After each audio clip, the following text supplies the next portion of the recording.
سبحان ربك رب العزة عما يصفون سبحان ربك رب العزة عما يصفون سبحان ربك رب العزة عما يصفون وسلام على المرسلين والحمد لله رب العالمين اللهم صل على سيدنا محمد وعلى آل سيدنا محمد وبارك وسلم اللهم صل على سيدنا محمد وعلى آل سيدنا محمد وبارك وسلم اللهم صل على سيدنا محمد وعلى آل سيدنا محمد وبارك وسلم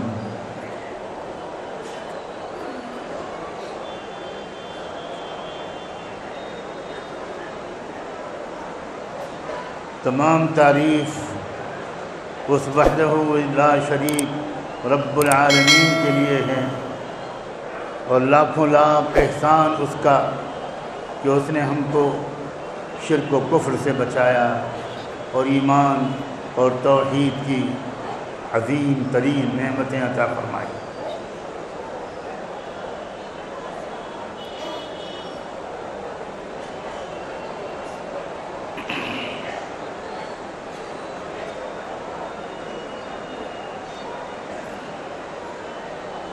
اللہ نے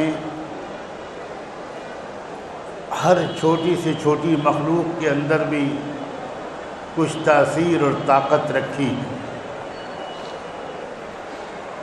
شکر کے دانے کے اندر بھی طاقت ہے اور تاثیر ہے، نمک کے ذرے کے اندر بھی طاقت ہے اور تاثیر ہے،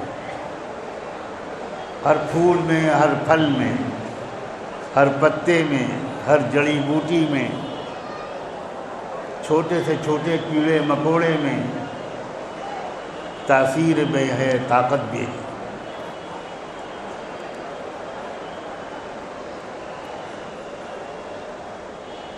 دنیا کی بہت سی قومیں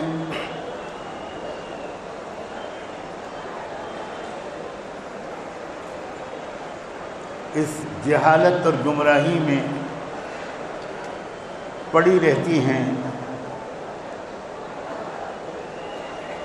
کہ وہ جس چھوٹی سے چھوٹی چیز میں کچھ بھی طاقت اور اثر دیکھتی ہیں اسی کی پوجا کرنے لگتی ہیں، اسی سے ڈرنے لگتی ہیں، اسی کی عبادت کرنے لگتی ہیں،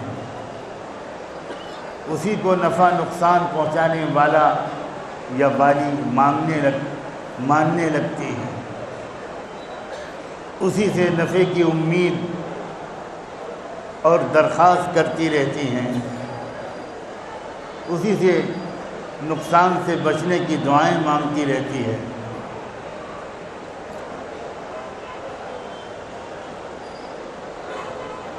اللہ نے اپنے نبیوں کے ذریعے سے، اپنی کتابوں کے ذریعے سے اور سب سے آخر میں قرآن مجید کے ذریعے سے اور رحمت دو عالم صلی اللہ علیہ وآلہ وسلم کے ذریعے سے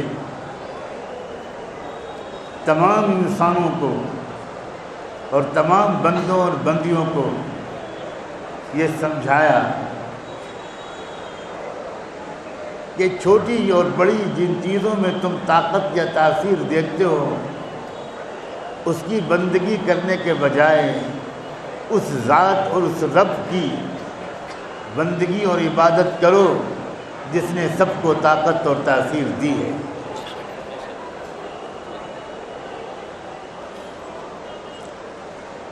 دنیا کے کچھ کائنات کے نظام پر غور کرنے والے اس نتیجے پہ پہنچے کہ ہر ستارے میں اثر ہوتا ہے، ہر سیارے میں اثر ہوتا ہے۔ سورج میں بھی بڑی طاقت اور تاثیر دیکھی انہوں نے، چاند میں بھی بڑی تاثیر دیکھی، ستاروں میں دیکھی، اور یہ اللہ کے اس کائنات کا معاملہ عجیب ہے اس کائنات کا ہر پرزہ کسی ڈیوٹی میں لگا ہوا ہے، کسی خدمت میں لگا ہوا ہے، اور اس ڈیوٹی اور خدمت کے مطابق اللہ نے اس کو طاقت بھی دی ہے۔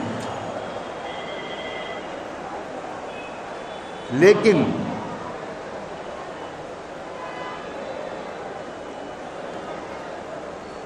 وہ تمام مخلوقات، چاہے سورج ہو، چاہے چاند ہو، چاہے ستارے ہوں، چاہے پہاڑ ہوں، چاہے سمندر ہوں،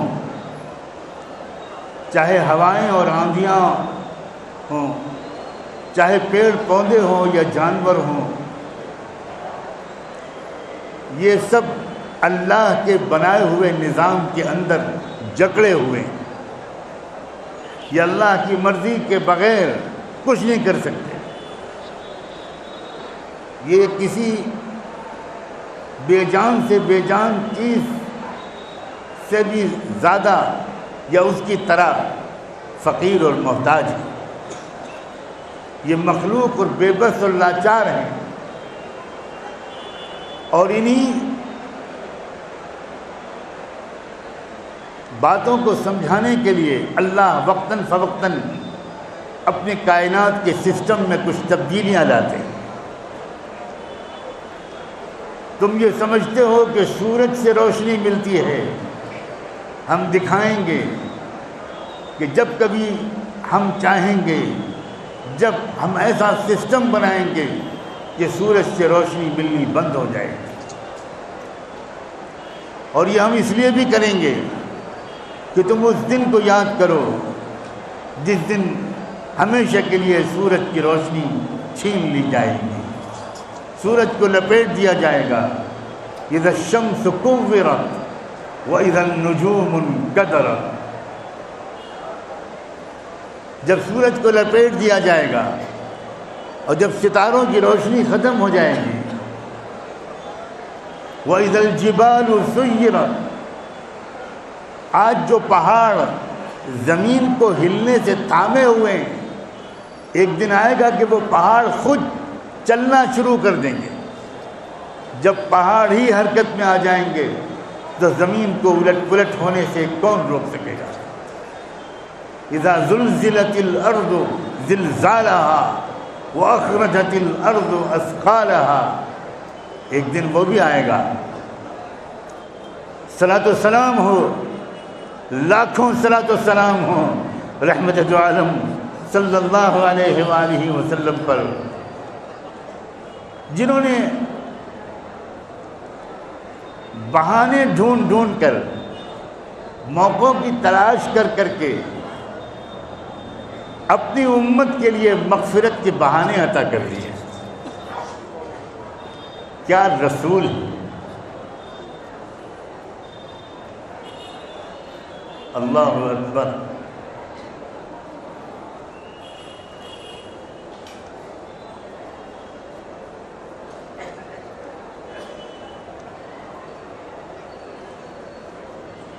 دن اور رات کے 24 گھنٹوں میں کچھ گھڑیاں ایسی بنا دی، کچھ اوقات ایسے بنا دیے جس کے بارے میں کہا کہ اس وقت میں تم جو دعا مانگو گے قبول ہوگی۔ ہفتے کے دن، جمعے کے دن کو کچھ خصوصی فضیلت عطا کر دی۔ اے ہفتے بھر کے گنہگار، آج ہی آ جا، میں تیرے انتظار میں ہفتے بھر سے بیٹھا ہوں، آج ہی معافی مانگ لے، میں معاف کر دوں گا۔ رات کے آخری حصے میں وہ پروردگار، محبت اور شفقت کرنے والا پروردگار، بندے اس رب کو بھول جاتے ہیں، رب اپنے بندوں کو کبھی نہیں بھولتا۔ ہم بھولے ہیں اس کو، یقین رکھو وہ ہمیں نہیں بھولا۔ وہ اگر بھول جاتا تو ہمیں کھانے کے لیے ایک لقمہ نہ ملتا، ہمیں سانس لینے کے لیے ہوا کا جھونکا نہ ملتا، ہماری آنکھوں میں روشنی نہ رہتی، ہم نہ بول پاتے، نہ سن پاتے، نہ چل پاتے۔ وہ نہیں بھولتا، ہم بھول جاتے ہیں، اور ہمارے بھولنے کے باوجود وہ جلدی سے ناراض بھی نہیں ہوتا۔ وہ روزانہ رات کے آخری حصے میں دنیا والے آسمان پر اتر کر آتا ہے اور آواز لگاتا ہے کوئی معافی مانگنے والا جس کو میں معاف کر دوں۔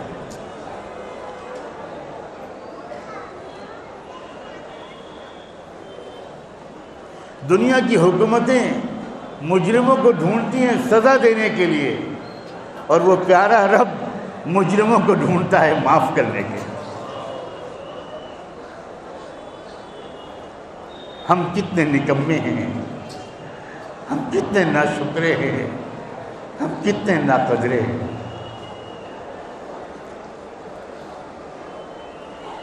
پھر وہ رجب کا مہینہ بھی لاتا ہے، شعبان کا مہینہ لاتا ہے، 15 شعبان کی رات لاتا ہے۔ اے میرے بندوں اور بندیوں، سال بھر تم نے نہیں مجھے ٹھیک سے یاد کیا، آج ایک رات مجھے یاد کر لو، میں معاف کر دوں۔ پھر رمضان کا پورا مہینہ لاتا ہے،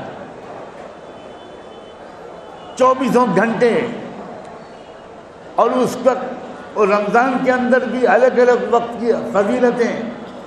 میرے بندوں بندیوں، بغیر سحری کے روزہ مت رکھنا، صحت تمہاری کمزور بھی ہوگی، اور میرے محبوب کی سنت کے چھوڑنے کی غلطی بھی ہوگی۔ اور سنو، سحری کے وقت میں تم مجھ سے جو مانگو گے میں تمہیں دوں گا۔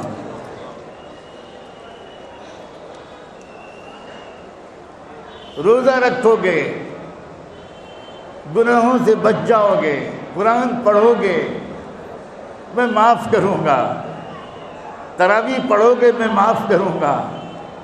افطار کے وقت میں پہلے سے وعدہ کرتا ہوں کہ جو بھی تم مانگو گے دنیا اور آخرت کی چیز، وہ سب تم کو عطا کروں گا۔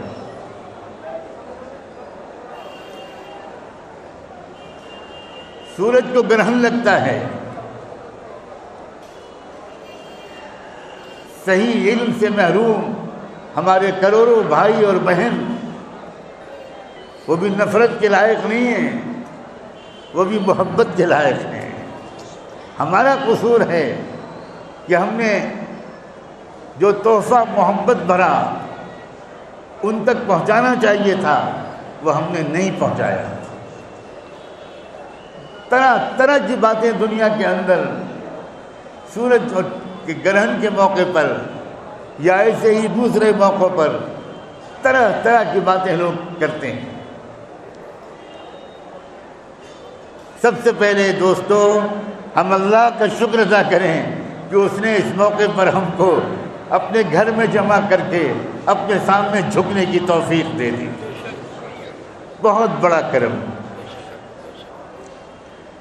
رحمت دو عالم صلی اللہ علیہ وآلہ وسلم کے زندگی میں آخری زمانے میں صرف ایک ہی بار سورج گرہن لگا تھا۔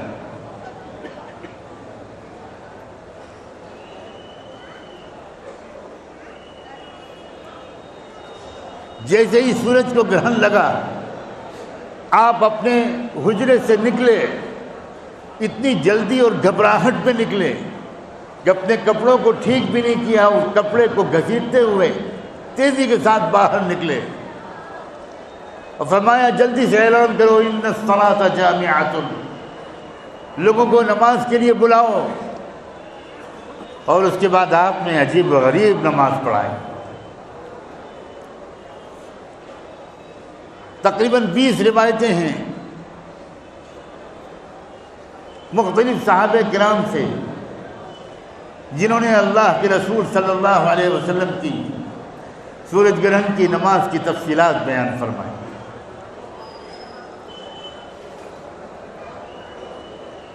اللہ ہمارے امام صاحب کو بے حد جزائے خیر دے، جنہوں نے اللہ کے رسول کی عین سنت کے مطابق پہلی رکعت میں سورہ بقرہ پوری اور دوسری رکعت میں پوری سورہ آل عمران پڑھی۔ یہی کیا تھا اللہ کے رسول صلی اللہ علیہ وسلم۔ آپ نے بھی بہت لمبی نماز پڑھی تھی، بہت لمبے رکوع کیے تھے، بہت لمبے سجدے کیے تھے، اور عجیب کیفیت تھی اس دن اللہ کے رسول کے دل کی۔ ویسے تو آپ کے دل کی کیفیت ہر نماز میں کیا ہوتی ہوگی ہم گنہگار امتی تو سمجھ بھی نہیں سکتے، لیکن اس دن کی کیفیت عجیب تھی۔ حضور رو رہے تھے، گڑ گڑا رہے تھے، کبھی ایک دم سے پیچھے ہٹ جاتے تھے نماز میں، اور کبھی ایک دم سے آگے بڑھ جاتے تھے نماز میں۔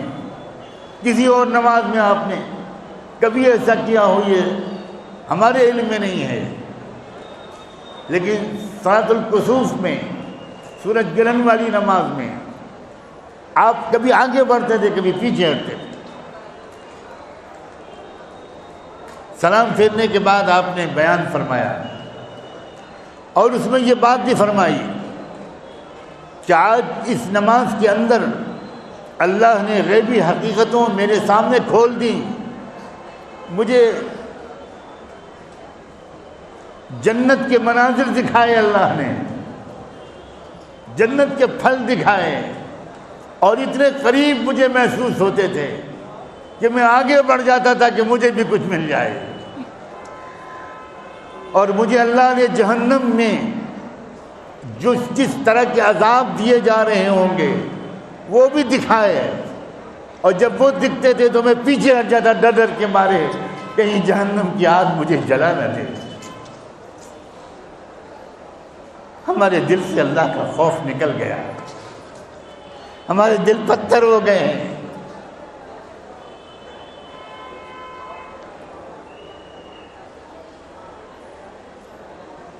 آج کے دن اس نماز کے موقع پر یہ موقع ہے کہ ہم میں سے ایک ایک اللہ سے سچی پکی توبہ کرے، اپنی زندگی کو بدل ڈالنے کا اپنے رب سے وعدہ کرے۔ وعدہ وہ چیز ہے جو کسی کافر سے بھی کیا جائے تو پورا کرنا ضروری ہوتا ہے، چاہے کہ اگر وعدہ رب سے کیا جائے تو اس کو پورا کرنا کتنا ضروری ہوگا، اور اس کو توڑنے کی کیسا وبال آئے گا، اس کو یاد کر کے مگر اللہ کی رحمت کی امید کو سامنے رکھ کر آج ہم سب اپنے اللہ سے وعدہ کریں۔ سب سے پہلا پیغام سورج گرہن کی نماز کا اور سورج گرہن کا ایمان اور توحید کو پختہ کرنا ہے۔ یہ پوری کائنات کا مالک خالق ایک ہے، اس ایک رب کا حکم چلتا ہے، اس رب کی مرضی کے بغیر پتہ بھی ہل نہیں سکتا۔ جو کچھ بھی ہوتا ہے اس رب کے حکم اور اشارے پر ہوتا ہے، اس کے بنائے ہوئے نظام پر ہوتا ہے۔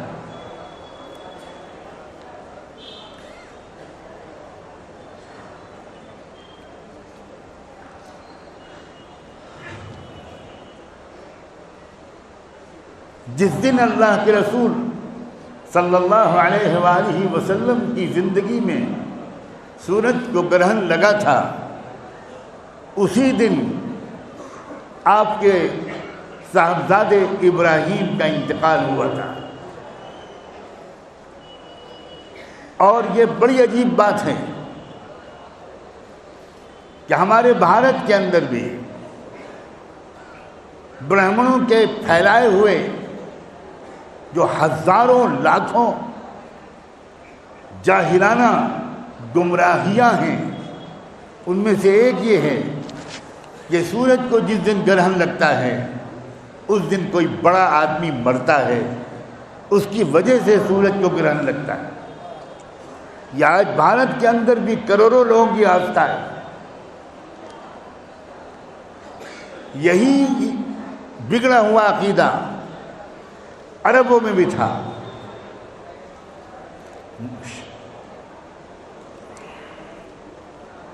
چنانچہ ایک ہی دن میں 2 واقعات ہوئے، سورج کو گرہن بھی لگا اور اسی دن اللہ کے رسول کے صاحبزادے کا انتقال ہوا۔ اب لوگوں کے اندر یہ باتیں چپکے چلنے لگی کہ بھئی وہ بات جو مانا کرتے تھے ہم وہ تو سچ ہے نکلی، آج کا سورج گرہن جو لگا ہے یہ تو محمد کے بیٹے کے انتقال کی وجہ سے لگا ہے۔ یہاں تک کہ وہ لوگ جو ابھی تک اللہ کے رسول پر ایمان نہیں لائے تھے، ان کے درمیان بھی مردوں اور عورتوں میں یہ بات چل پڑی کہ بھئی اب تو ہم کو سوچنا پڑے گا، واقعی محمد اللہ کے رسول معلوم ہوتے ہیں، سچ مچ یہ اللہ کے سچے پیغمبر معلوم ہوتے ہیں، تبھی تو آج سورج کو گرہن لگائے، کیونکہ ان کے بیٹے کا آج انتقال ہوا ہے، تو اب تو ہم کو ان پر ایمان لانا چاہیے۔ غور سے سننا جو میں کہنے جا رہا ہوں۔ اللہ کے رسول صلی اللہ علیہ وآلہ وسلم کے کانوں تک یہ بات پہنچی کہ لوگوں کے درمیان یہ چرچا چل رہا ہے۔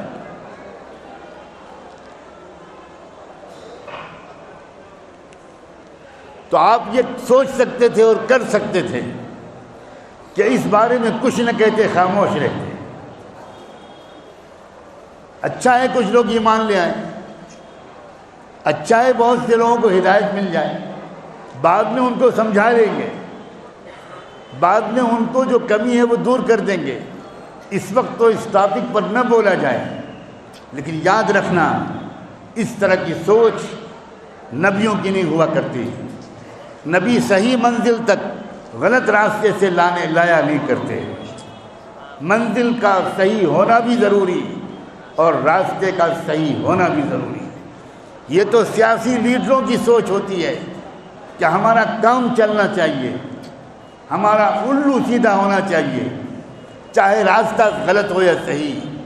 صلاۃ والسلام ہو محمد رسول اللہ صلی اللہ علیہ وآلہ وسلم پر کہ انہوں نے سورج گرہن کی نماز کے بعد آپ نے سب سے پہلے یہی جملہ ارشاد فرمایا، غالباً کان کھول کے سن لو، ان الشمس والقمر آیتان من آیات اللہ، یہ سورج اور چاند اللہ کی مخلوق ہیں اور اللہ کی نشانی ہیں، کسی کے مرنے جینے سے کسی کو کوئی گرہن نہیں لگتا۔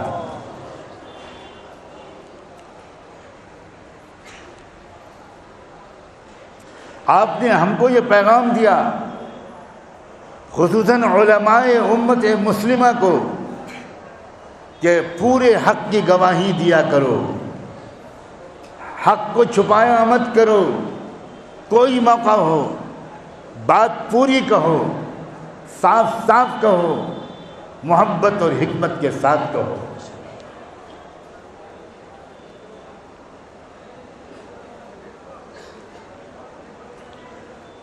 جو مسلمان شرک کرنے والوں کے بیچ میں رہتے ہیں، جیسے ہم بھارت کے مسلمان، وہ ہمیشہ اس خطرے میں رہتے ہیں کہ ان کو پتہ بھی نہ چلے اور ان کے اندر چپکے سے کوئی شرک داخل ہو جائے۔ جیسے کوئی بیماری ہوتی ہے تو ان بیمار ماحول کے اندر، بیماروں کے درمیان اس بیماری کے پھیل جانے کا خطرہ زیادہ ہوتا ہے۔ اس لیے ہم بھارت کے مسلمانوں کو خاص طور پر ہر طرح کے شرک و کفر سے اپنے کو بچانے کی زیادہ ضرورت ہے۔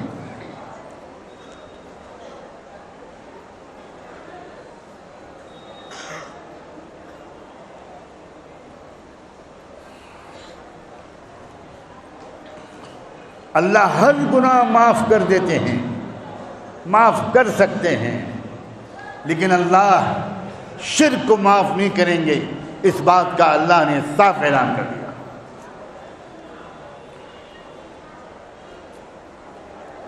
ایک باپ اپنے بچے کی 50 غلطیوں کو معاف کر دیتا ہے، لیکن اگر کوئی بچہ ایسی حرکت کرے کہ وہ اپنے محلے میں گھر گھر جا کر دروازے پہ کھٹکھٹا کر اور گھنٹی بجا کر اور گھر سے کوئی نکلے تو اس سے کہے کہ چچا جان، انکل، آنٹی، مجھے اسکول کی فیس ادا کرنی ہے، آپ ذرا 10 روپے دے دیجئے۔ باپ کو اگر پتہ چلے گا، آپ جواب دو، باپ اپنے بیٹے کی اس حرکت کو برداشت کر پائے گا؟ باپ یہ کہے گا کہ میں کس کے لیے کماتا ہوں، میں کس کے لیے دن رات محنت کرتا ہوں، اسکول کی فیس ادا کرنی ہے، مجھ سے کہو کہ تم محلے میں سب جگہ جا کر کہہ کر مجھے رسوا کیوں کر رہے ہو، مجھے کیوں بدنام کر رہے ہو؟ بلا تشبیہ اللہ میرے اور آپ کے سب گناہوں کو معاف کر سکتا ہے، لیکن اگر اللہ نے یہ دیکھا کہ یہ مجھ سے مانگنے کے بجائے یہ کبھی کس سے مانگ رہا ہے، کبھی کس سے مانگ رہا ہے، کبھی کس سے مانگ رہا ہے، کہاں جا کر یہ سر جھکا رہا ہے، کہاں منتیں مانگ رہا ہے، کہاں دعائیں کر رہا ہے، تو یاد رکھنا، رب کعبہ کی قسم، اس گناہ کو اللہ معاف نہیں کریں گے۔ اور اللہ کو باپ سے زیادہ، کروڑوں مرتبہ زیادہ یہ شکایت کا حق ہوگا کہ بندے، یہ سورج میں نے تیرے لیے بنایا، چاند میں نے تیرے لیے بنایا، ستارے بنائے، اتنی بڑی کائنات بنائی، آسمان بنایا اور زمین بنائی، یہ کھیت کھلیان، یہ پودے، یہ پیڑ پتے، یہ ساری جڑی بوٹیاں اور مخلوقات، اس میں سے کوئی چیز میں نے اپنے لیے نہیں بنائی۔ میرے بندے، حد تو یہ ہے کہ میں نے تو جنت بھی اپنے لیے نہیں بنائی، یہ پوری دنیا تیرے لیے بنائی، اور اس کے بعد تو چھوٹی سی ضرورت کے لیے مجھ سے مانگنے کے بجائے کہیں اور جا کر مجھے بدنام کر رہا ہے۔ کیا تو یہ کہنا چاہتا ہے کہ میں تیری مدد نہیں کر پاؤں گا؟ کیا تو یہ کہنا چاہتا ہے کہ میرے خزانے کم ہیں؟ کیا تو یہ کہنا چاہتا ہے کہ میں بخیل ہوں، کنجوس ہوں؟ کیا تو یہ کہنا چاہتا ہے کہ میں ظالم ہوں، میں بے رحم ہوں؟ کیا تو یہ کہنا چاہتا ہے کہ پیدا کر دیتا ہوں مخلوق کو اور ان کا کوئی خیال نہیں رکھتا؟ تو مجھ پر کون کون سے الزام لگانا چاہتا ہے؟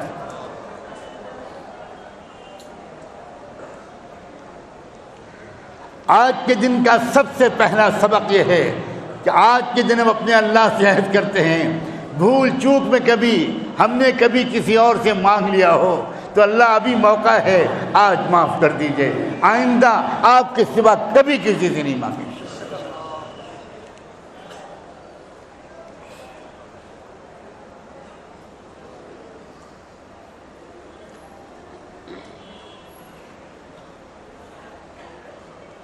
دوسرا سبق، آج کے دن کا دوسرا پیغام، اللہ کرے ہم سب یہاں سے سچے دل سے لے کر جائیں کہ اللہ، ایمان کے بعد سب سے بڑا حکم آپ کا نماز کا ہے۔ سب سے پہلے قیامت کے میدان میں آپ کسی عمل کے بارے میں پوچھیں گے تو وہ نماز کے بارے میں پوچھیں گے۔ جس کی نماز صحیح نکل گئی، جس نے نماز وقت پر پڑھی، پابندی سے پڑھی، ممکن حد تک جماعت کے ساتھ پڑھی، اللہ کے اور رسول کے بتائے ہوئے طریقے پر پڑھی، اس کی بقیہ زندگی کے بارے میں اللہ تعالیٰ نرمی فرما دے گا۔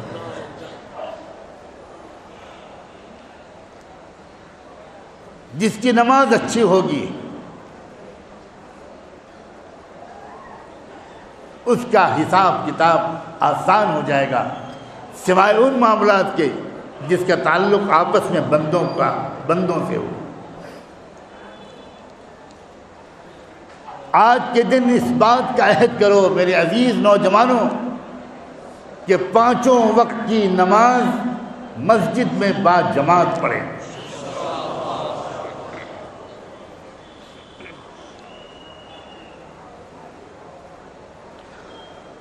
اور نماز اور زندگی کے گزارنے کا طریقہ یہ پوچھ پوچھ کر اور سیکھ سیکھ کر گزاریں گے۔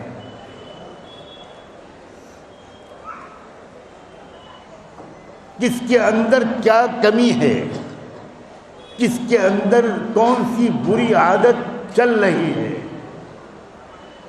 کس کے اندر کیا خرابی ہے، ہر شخص خود جانتا ہے۔ اور ذرا سا ارادہ کر لینے پر، مضبوط ارادہ کر لینے پر، ہر انسان اپنے اندر کی ان دو چار برائیوں کو دور کر سکتا ہے۔ کوئی مشکل مسئلہ نہیں۔ اے لوگوں، نیک بننے کو مشکل مت سمجھو، یہ شیطان کا ایک خیال ہے جو خاص طور پر نوجوانوں کے ذہن میں شیطان ڈالتا ہے کہ پوری طرح نیک بننا یہ ہمارے بس میں نہیں۔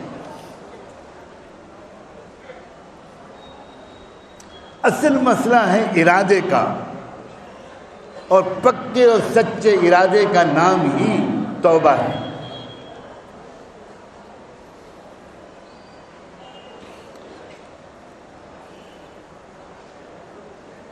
میں 2-3 دن سے آپ کے شہر میں ہوں، ملاقاتیں تو بہت کم لوگوں سے ہوئی، میں کسی اور مقصد سے آیا ہوا تھا، لیکن جو چند علماء سے مجھے میری ملاقات ہوئی، میں اپنا فرض سمجھ کر آپ سے کہتا ہوں، آپ کے شہر میں بہت اچھے محبت اور احترام کے لائق علماء موجود ہیں۔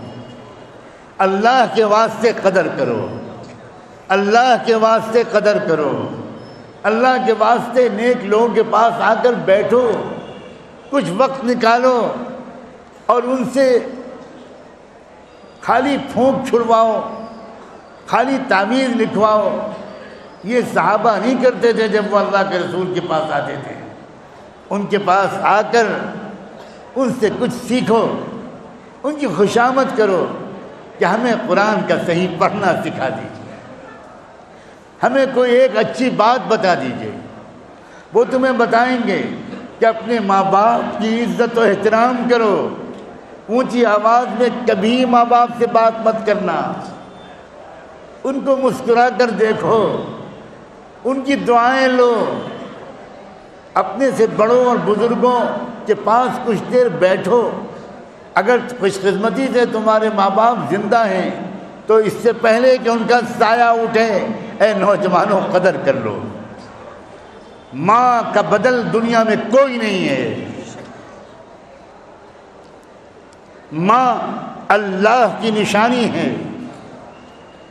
اللہ نے اپنا پیار سمجھانے کے لیے ماں کی مثال دی ہے، اور ایسی ماں کا دل دکھانا، ایسی ماں اور باپ کے ساتھ بے ادبی کرنا، اونچی آواز میں بات کرنا، آج کے دن خاص طور پر میں نوجوانوں سے کہتا ہوں، یہاں سے جاؤ، اپنے گھر جب جاؤ تو سب سے پہلے اپنے ماں سے ہاتھ جوڑ کے معافی مانگو، کہو کہ کبھی مجھ سے غلطی ہوئی ہو اور کبھی میری آواز سے آپ کو تکلیف پہنچی ہو، اللہ کے واسطے معاف کر دیجئے۔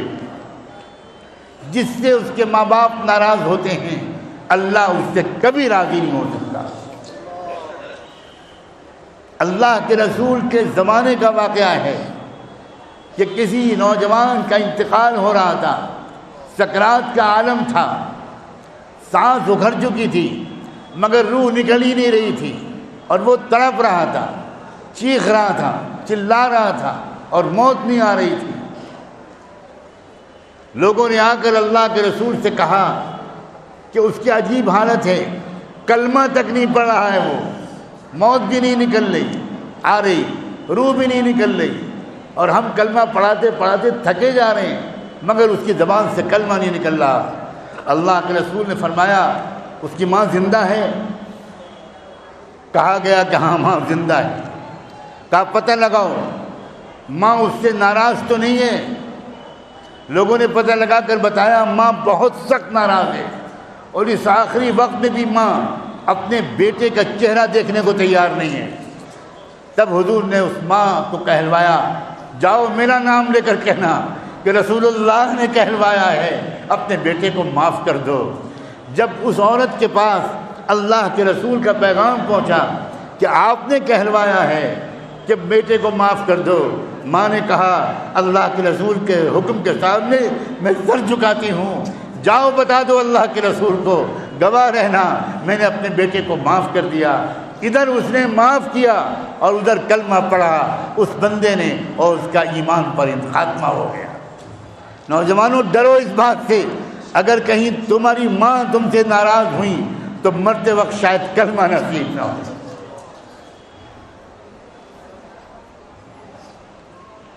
یہ بوڑھے حضرات، یہ دادا اور نانا اور یہ گھر کے بزرگ، یہ اللہ کی بہت بڑی نعمت ہوتے ہیں۔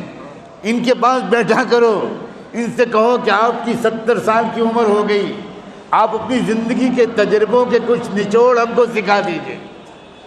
آج کی مصیبت یہ ہے کہ آج کا ہر نوجوان یہ سوچتا ہے ابا دادا کچھ نہیں جانتے، میں جانتا ہوں۔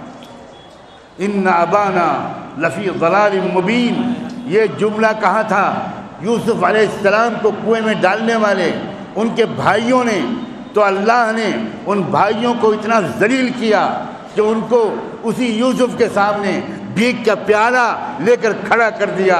تصدق علینا جئناک ببضاعۃ مزجاۃ فاوف لنا الکیل وتصدق علینا، اللہ کے واسطے کچھ خیرات دے دو۔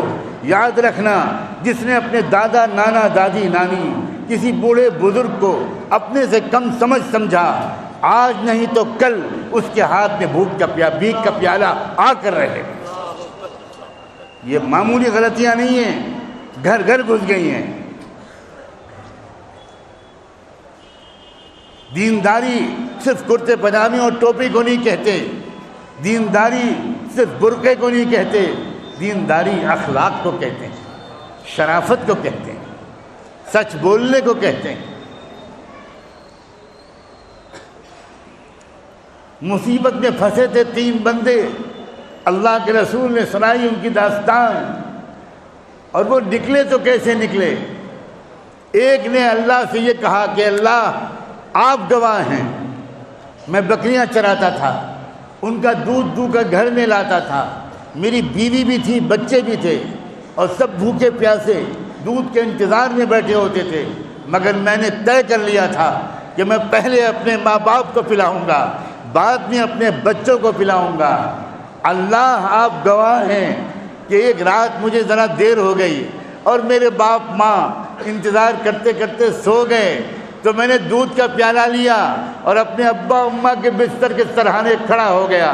بچے بلبلاتے رہے، لیکن میں نے کہا کہ نہیں، میں اپنی قسم نہیں توڑوں گا، پہلے ماں باپ کو پلاؤں گا پھر بچوں کو پلاؤں گا۔ جب آنکھ کھلی تو ماں باپ کو پلایا، ماں باپ نے تو الٹا شکوہ کیا ہوگا، ارے بچوں کو پہلے پلا دیا ہوتا، تم کیوں انتظار کرتے رہے؟ سعادت مند بیٹے نے کہا ابا اماں میں اپنی آخرت برباد نہیں کرنا چاہتا، میں پہلے آپ کو پلاؤں گا، روز کا میرا معمول ہے، آج بھی میں نے نہیں توڑا، اب میں پلاؤں گا بچوں کو۔ جس وقت اس نے یہ دعا مانگی اس مصیبت کو اللہ نے اسی وقت دور کر دیا۔ ماں باپ کی خوشی، ماں باپ کی خدمت، ادب و احترام یہ بلاؤں کو ٹالے گا، یہ مصیبتوں کو دور کرے گا۔ اس نیکی کو چھوٹی نیکی مت سمجھنا، اور ماں باپ کا دل دکھانے کو اس کو کوئی معمولی گناہ مت سمجھنا۔ جہاں جہاں قرآن میں اللہ نے ایمان اور توحید کا حکم دیا ہے، وہیں اسی جگہ اسی سے ملا کر ماں باپ کے ساتھ اچھے سلوک کا حکم دیا ہے۔ وَقَضَىٰ رَبُّكَ أَلَّا تَعْبُدُوا إِلَّا إِيَّاهُ وَبِالْوَالِدَيْنِ إِحْسَانًا۔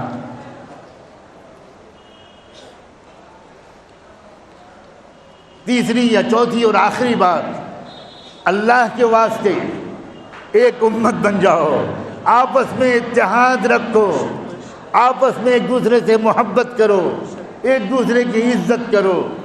اگر مسلک الگ الگ ہیں تب بھی کوئی حرج نہیں، اپنے مسلک پر چلو، اپنے مسلک کے علماء کا احترام کرو، لیکن تم صرف ایک مسلک کے ماننے والے نہیں ہو، تم اصل میں اولاً و اخیراً، اول اور آخر تم محمد مصطفیٰ کے غلام ہو۔ ہمارا رشتہ ہے، ہر ایمان والا ہمارا ساتھی ہے، اس کی عزت ہماری عزت ہے، اس کی ذلت ہماری ذلت ہے۔ اپنے شہر کو نمونے کا شہر بنا دو، کر سکتے ہو آپ۔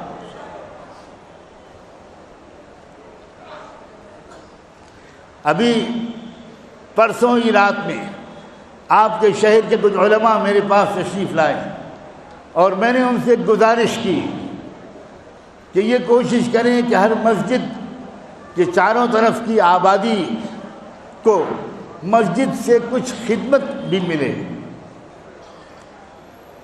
چاروں طرف کی آبادی، چاہے وہ مسلمانوں کی ہو یا غیر مسلم گھرانے آباد ہوں، ایک ایک گھر میں مسجد کی طرف سے یہ بات معلوم کی جائے کہ ہم آپ کی خدمت کرنا چاہتے ہیں، آپ کی سیوا کرنا چاہتے ہیں۔ کیا خدمت ہے کہ جو ہم آپ کی کریں؟ کسی کے گھر میں کسی مریض کے علاج کی ضرورت ہو سکتی ہے، کسی کے گھر میں کوئی بیٹی غربت کی وجہ سے اس کی شادی نہیں ہو پا رہی ہو، یہ خدمت ہو سکتی ہے۔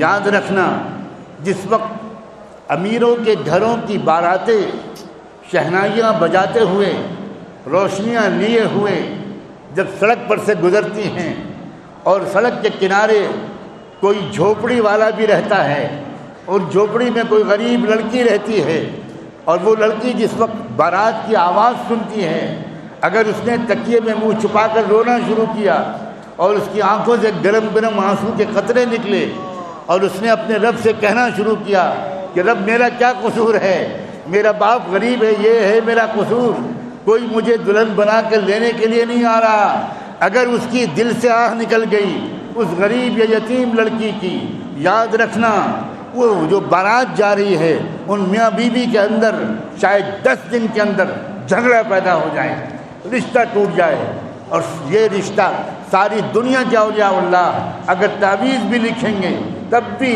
وہ میاں بیوی کے درمیان ٹوٹا ہوا رشتہ جڑ نہیں پائے گا، اس لیے کہ یہ جو ٹوٹا ہے رشتہ یہ اس یتیم، غریب اور گمنام لڑکی کی آہ کی وجہ سے اللہ کی طرف سے ایک سزا کے طور پر یہ رشتہ ٹوٹا ہے، اور اگر اللہ فیصلہ کر دے تو کون سا تعویذ کام آئے؟ ہمیں اکثر خبر نہیں ہوتی کہ ہمارے چاروں طرف پریشان حال لوگ ہوتے ہیں، مقروض ہوتے ہیں، قرضوں کے بوجھ میں دبے ہوتے ہیں، بنیادی ضروریات نہیں پوری ہو پاتی، بچوں کو اچھے اسکول میں پڑھوا نہیں پاتے۔ ہر ایک کی تمنا ہوتی اور ہر ایک کو ترقی کا حق ہے، اور ہم اس رسول کے نام لیوا اور امتی ہیں جس کا حال یہ تھا کہ وہ کسی دکھ بھرے انسان کا، دکھی انسان کا دکھ دیکھ نہیں سکتا۔ مدینہ منورہ میں عید کا دن تھا، رحمت دو عالم صلی اللہ علیہ وآلہ وسلم تیار ہو کر عید کی نماز پڑھانے کے لیے نکلے۔ آپ عید کی نماز اپنی مسجد میں نہیں پڑھتے تھے، آپ کھلے میدان میں عید کی نماز پڑھتے تھے۔ آپ تیار ہو کر نکلے، اپنے دونوں پیارے نواسوں کو لے کر نکلے، حسن اور حسین، ہمارے ماں باپ ان پر قربان ہوں، ایک دائیں ہاتھ کی انگلی تھامے ہوئے، ایک بائیں ہاتھ کی انگلی تھامے ہوئے، دونوں نواسے اپنے نانا جان کے ساتھ عیدگاہ کی طرف بڑھ رہے تھے۔ ابھی تھوڑی دور اللہ کے رسول چل پائے تھے کہ آپ نے سڑک کے کنارے، راستے کے کنارے دیکھا کہ کچھ بچے کھیل رہے ہیں، عید کی خوشی ہے، اور بچے تو پھر بچے، لیکن دیکھا کہ ایک بچہ وہیں کہیں کنارے بیٹھا ہوا ہے، اداس ہے، مغموم ہے، کپڑے بھی میلے کچیلے ہیں۔ اللہ کے رسول ہو ہی نہیں سکتا تھا کہ آگے بڑھ جائیں، اس بچے کے پاس گئے اور اس سے جا کر پوچھا، بیٹا سب کھیل رہے ہیں، تم کیوں نہیں کھیل رہے؟ تمہارے کپڑے کیوں نہیں بدلے گئے؟ آج تو عید کا دن ہے۔ تو بچے نے اپنے آنسوؤں کو چھپانے کی کوشش کرتے ہوئے کہا، اے اللہ کے رسول، میرے باپ کا انتقال ہو چکا ہے، میں یتیم ہوں، اور میری ماں نے میرے باپ کے انتقال کے کچھ دن کے بعد دوسری شادی کر لی، کون ہے جو مجھے نہلائے دھلائے گا؟ کون ہے جو میرے کپڑوں کی فکر کرے گا؟ عید کا دن کسی اور کے لیے خوشی کا لاتا ہوگا، میرے لیے تو یہ میرے غم کو تازہ کرنے والا دن ہوتا ہے۔ اللہ کے رسول گھٹنے کے بل بیٹھ گئے اور اس بچے کے کان میں کہا، بیٹا تم مجھے باپ بنا لو گے؟ کیا تم میرا بیٹا بننے پر راضی ہو؟ بچہ یہ سن کر حیران ہو گیا، اللہ کے رسول کی ٹانگوں سے چمٹ گیا اور کہنے لگا، کیا سچ فرما رہے ہیں آپ؟ کیا آپ مجھے اپنا بیٹا بنا لیں گے؟ فرمایا محمد کبھی جھوٹ نہیں بولتا، بیٹا میں سچے دل سے کہہ رہا ہوں، تو راضی ہو تو آج سے تو میرا بیٹا ہے۔ بچہ حضور کے ٹانگوں سے چمٹ گیا، بنا لیجئے اللہ کے رسول، بنا لیجئے۔ اور حضور اس کے بعد اٹھے اور سن لو وہ پھر عیدگاہ کی طرف نہیں گئے، واپس اپنے گھر کی طرف گئے، اور اب آپ کے ساتھ 2 بچے نہیں 3 بچے تھے، اور آپ نے اپنے گھر کی مستورات سے کہا اس بچے کو نہلاؤ دھلاؤ، اور حسن اور حسین کے کپڑوں میں سے جس کے کپڑے صحیح اچھے ثابت ہوں، ان کے بدن پر فٹ آ جائے، اس بچے کی فٹ پر اس کے کپڑے اس بچے کو پہناؤ۔ اور آپ انتظار میں بیٹھ گئے۔ تھوڑی دیر کے بعد بچہ اندر سے نکلا، سجایا، کپڑے بدلے ہوئے، نہایا، ڈورا چٹا، حضور صلی اللہ علیہ وسلم اب پھر سے نئے سرے سے عیدگاہ کے لیے روانہ ہوئے، لیکن ایک نرالی شان کے ساتھ۔ آپ کے دونوں نواسے تو پہلے کی طرح پیدل ہی چل رہے تھے، مگر یہ شہزادہ حضور پاک صلی اللہ علیہ وآلہ وسلم کے کندھوں پر سوار تھا۔ اور جب اب دوبارہ وہ گزرا، وہ بچہ حضور کے کندھے پر بیٹھ کر ان دوستوں کے سامنے سے جو کھیل رہے تھے، ابھی بھی وہ کھیل رہے تھے، تو اب اس بچے کی باری آئی۔ اس بچے نے اپنے دوستوں کو پکار کر کہا، او میرے یارو، اب ذرا دیکھو مجھے، دنیا میں آج تک کسی بیٹے کو ایسا باپ ملا ہے جیسا آج مجھے ملا ہے۔ ہزاروں درود و سلام ہو محمد الرسول اللہ پر۔ اور اللہ معاف کر دے، ہم نے یتیموں کی خدمت نہیں کی، ہم نے آنسو نہیں پوچھے۔ کتنی بیوائیں ہیں جو کرا رہی ہیں، کتنے یتیم ہیں جو کرا رہے ہیں، کتنے بے گناہ قیدی ہیں جن کو جیل میں ٹھونس دیا گیا ہے اور ہم ان کی کوئی فکر نہیں کرتے۔ آج کل لوگ شہید ہو رہے ہیں اللہ کے دین کے لیے، اور کوئی ان کے گھر والوں کا پرسان حال نہیں ہے۔ آؤ، آج استغفار کا دن ہے، آج توبہ کا دن ہے، آج اپنے سارے گناہوں کی پوٹلی اللہ کی رحمت کے قدموں پر رکھ دو، اور اللہ سے یہ کہو کہ اللہ ہم جس طرح اس مسجد میں آئے تھے ویسے واپس نہیں جانا چاہتے، ہم اس سے پہلے باہر نہیں جائیں گے جب تک آج آپ ہماری مغفرت نہیں کر دیں گے۔ آج آپ ہماری قسمت بدل دیجئے، دنیا بھی بدل دیجئے، آخرت بھی بدل دیجئے۔ ہاتھ اٹھاؤ اور آج رو رو کر اللہ سے معافی مانگو۔ آج معافی کا دن ہے، مغفرت کا دن ہے، توبہ کا دن ہے۔ سبحان اللہ وبحمدہ، سبحانک اللہم وبحمدک، نشہد ان لا الہ الا انت، نستغفرک ونتوب الیک، نستغفرک ونتوب الیک، نستغفرک ونتوب الیک۔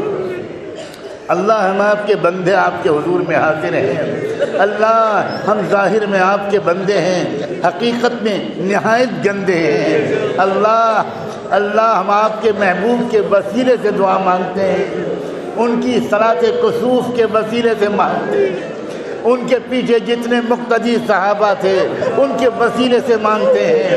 اے اللہ ہم آپ کے اہل بیت کے وسیلے سے مانگتے ہیں۔ اے اللہ مسجد نبوی کے ممبر و محراب کا واسطہ، حسن اور حسین کا واسطہ، فاطمہ اور عائشہ کا واسطہ، اللہ حضور کے پیٹ پر بندھے ہوئے پتھروں کا واسطہ، ان کے گھر کے اللہ ٹھنڈے چولہے کا واسطہ، اے اللہ صحابہ کی قربانیوں کا واسطہ، اللہ اہل بیت کی قربانیوں کا واسطہ، اے رب کریم، اے اللہ اس وقت سے لے کر آج تک جتنے آپ کے نیک بندے اور بندیاں آئے ان کے نیک اعمال کا واسطہ، اے اللہ اس شہر میں، اس شہر کے چاروں طرف جتنے اولیاء اللہ مدفون ہیں، اے اللہ ان اولیاء اللہ نے اپنے اپنے دور میں جو نیک اعمال کیے، دین کی جتنی خدمتیں کی، ان سب نیک اعمال کا واسطہ آج ہمیں معاف کر دیجیے اللہ، آج معاف کر دیجیے، آج معاف کر دیجیے، آج معاف کر دیجیے اللہ۔ آج معاف نہ کیے گئے تو کب معاف کیے جائیں گے؟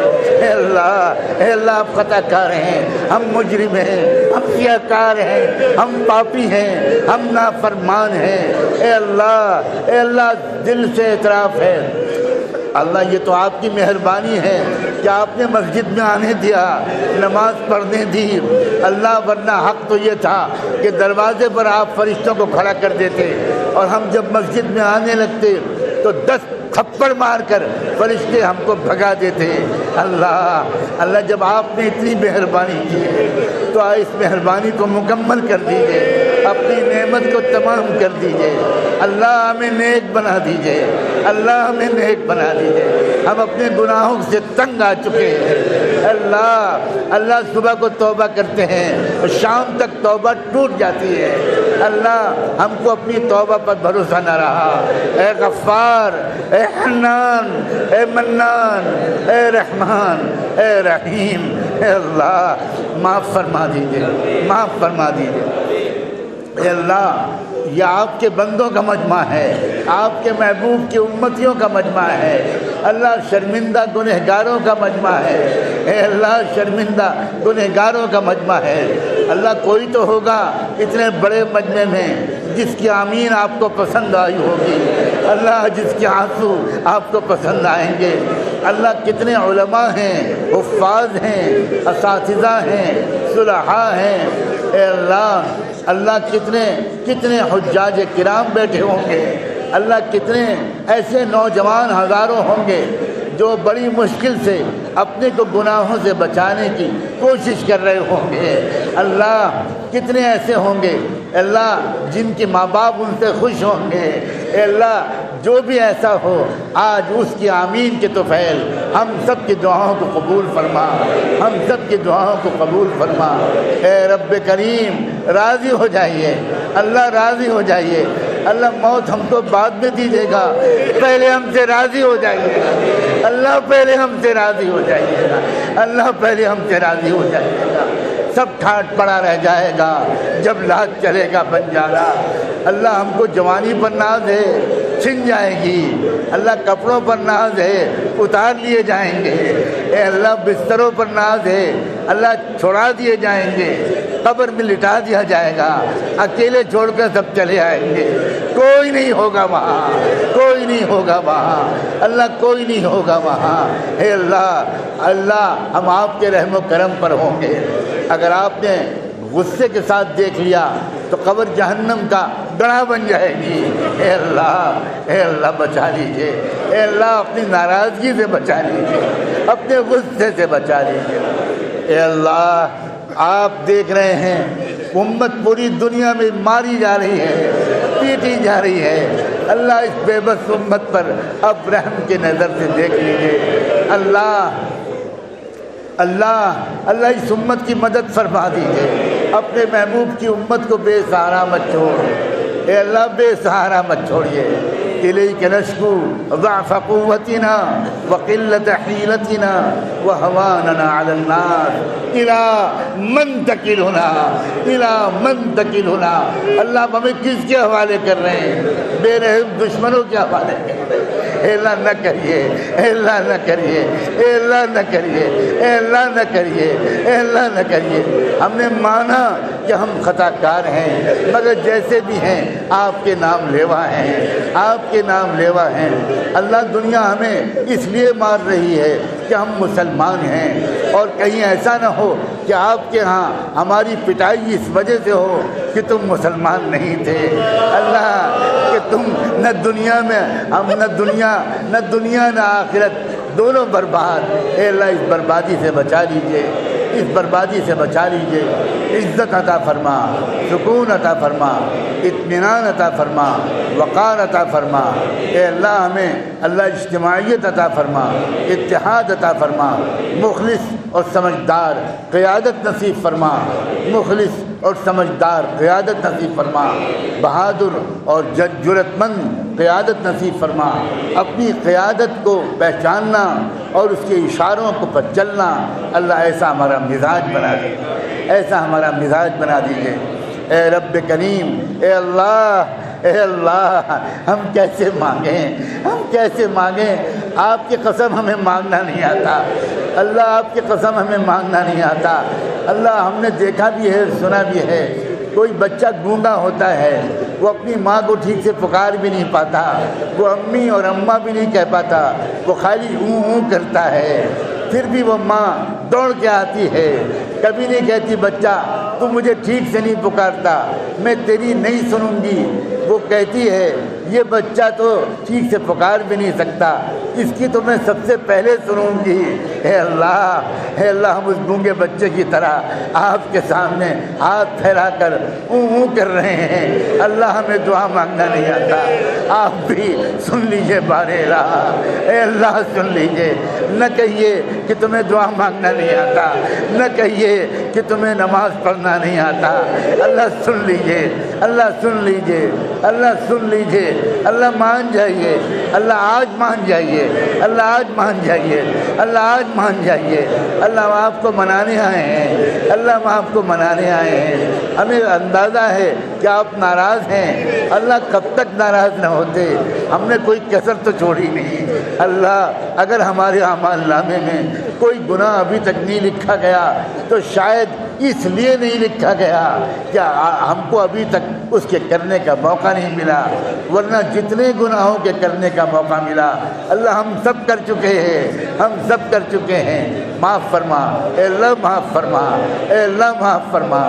ہم آپ کی اسماء و صفات کے واسطے سے دعا مانگتے ہیں، اللہ ہمیں معاف فرما، اللہ ہمیں عقل اور سمجھ نصیب فرما، تقوی نصیب فرما، اخلاص نصیب فرما، بصیرت نصیب فرما، جرأت اور بہادری نصیب فرما، اے اللہ تواضع نصیب فرما، حسن اخلاق نصیب فرما، سخاوت اور ہمدردی نصیب فرما، ایثار نصیب فرما، اکرام نصیب فرما، ایثار نصیب فرما، اکرام نصیب فرما۔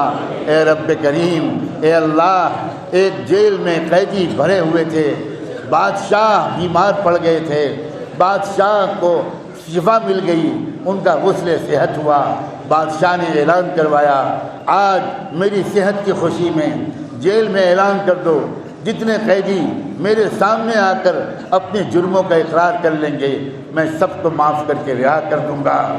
جیل میں جب قیدیوں نے سنا تو قیدیوں میں کھلبل ہی مچ گئی، سب نے لائن لگائی، ہم کو بھی لے چلو، ہم کو بھی لے چلو۔ کالی کوٹری میں پھانسی کی سزا کے انتظار میں ایک قیدی مہینوں سے پڑا ہوا تھا، اس نے بھی افسروں سے کہا حضور مجھے بھی لے چلیے، مجھے بھی لے چلیے، میری بیڑیوں کو بھی بند نکالیے، میری ہتھکڑیوں کو بھی بند نکالیے، میں ایسے ہی جاؤں گا۔ چنانچہ افسروں کو رحم آ گیا، وہ اس قیدی کو بھی لے کر چلے، وہ دربار تک پہنچا، دربار خاص تک لایا گیا، اور دربار خاص میں آتے ہی وہ قیدی بادشاہ کے تخت کے سامنے گر پڑا اور اس نے کہا کہ حضور میں مانتا ہوں کہ میں مجرم ہوں، مجھے صحیح سزا دی گئی، مگر میں اپنے بچوں کی خیرات مانگنے آیا ہوں، میرے گھر میں کوئی کمانے والا نہیں ہے، میرے بیوی بچے بھوکے مر رہے ہیں، میں مانتا ہوں کہ مجھ سے غلطی ہو گئی تھی، مجھے معاف کر دیجئے۔ بادشاہ کو رحم آ گیا اور بادشاہ نے اعلان کیا بیڑیاں کھول دو، ہتھکڑیاں نکال دو، اچھے کپڑے پہناؤ اور سامان دے کر اس کے گھر پہنچا کے آؤ۔ اللہ آج کرنول میں اس بات کا اعلان کیا گیا کہ کرنول کے مسلمان آ جائیں، جامع مسجد میں آ جائیں، اللہ کی رحمت کا دربار خاص لگے گا۔ اللہ ہم اپنے گناہوں کی بیڑیوں میں جکڑے ہوئے آئے ہیں اور آپ سے اپنے بچوں کی خیرات مانگنے آئے ہیں۔ اللہ معاف فرما، اللہ معاف فرما، اللہ معاف فرما، اللہ رہا کر دے۔ اللہ جس طرح اس بادشاہ نے قیدیوں کو رہا کر دیا تھا، آپ ہم سب کو اللہ شیطان کی قید سے رہائی نصیب فرما، نفس کی قید سے رہائی نصیب فرما۔ اے اللہ، اے اللہ آپ اگر رہا کر دیں گے کوئی قید نہیں کر سکے گا۔ اللہ عطا فرما دیجئے، آج رہائی کا حکم دے دیجئے۔ بار الہ، اے اللہ ہم جب مسجد میں آئے تھے تو ہمارے دلوں پہ دھبے لگے ہوئے تھے، اللہ نکلنے سے پہلے ہمارے دل کے ایک ایک دھبے کو دھو دیجئے، ایک ایک دھبے کو دھو دیجئے، ہمارے دل کو پاک صاف کر دیجئے، ہمارے دل کو پاک صاف کر دیجئے، ہمارے دل کو پاک صاف کر دیجئے، ظاہر کو اور باطن کو پاک صاف کر دیجئے، قلب و نگاہ کو پاک کر دیجئے۔ اے اللہ جو مانگا ہے وہ بھی عطا فرما، جو نہیں مانگ سکے وہ بھی عطا فرما۔ اے رب کریم ایک آخری التجا، ایک آخری درخواست ہے اللہ، ہم سب گنہگاروں کے نام لے لے کر اور ہمارے گھر والوں کے بھی نام لے کر، ایک ایک کا نام لے کر رحمت دو عالم صلی اللہ علیہ وآلہ وسلم کی خدمت اقدس میں ہم سب کی طرف سے درود و سلام بھجوا دیجیے ان پر اور ان کی آل پر، ان پر اور ان کے اہل بیت پر، صحابہ اور صحابیات پر، ازواج مطہرات پر، ذریت طیبہ پر اور ان کے نقش قدم پر چلنے والے تمام صالحین اور صالحات پر، اور انہی کے راستے پر جینے اور مرنے کی ہم سب کو توفیق عطا فرما۔ وصلی اللہ تعالی علی خیر خلقہ سیدنا محمد وعلی آلہ وصحبہ اجمعین برحمتک یا ارحم الراحمین۔ دوستو ایک اعلان میں خود کر دیتا ہوں، ایک گزارش کون کھل کے ذرا غور سے سن لیں۔ میں سخت بیماری سے گزر رہا ہوں، ابھی مجھے سفر بھی کرنا ہے، آپ مجھے راستہ دے دیں۔ کوئی صاحب، بالکل کوئی صاحب مسافہ کرنے کی نہ اپنے کو زحمت دیں نہ مجھے، میں سلام کروں گا آپ جواب دیں، درمیان میں راستہ بنا دیں۔ جزاکم اللہ، السلام علیکم ورحمۃ اللہ وبرکاتہ۔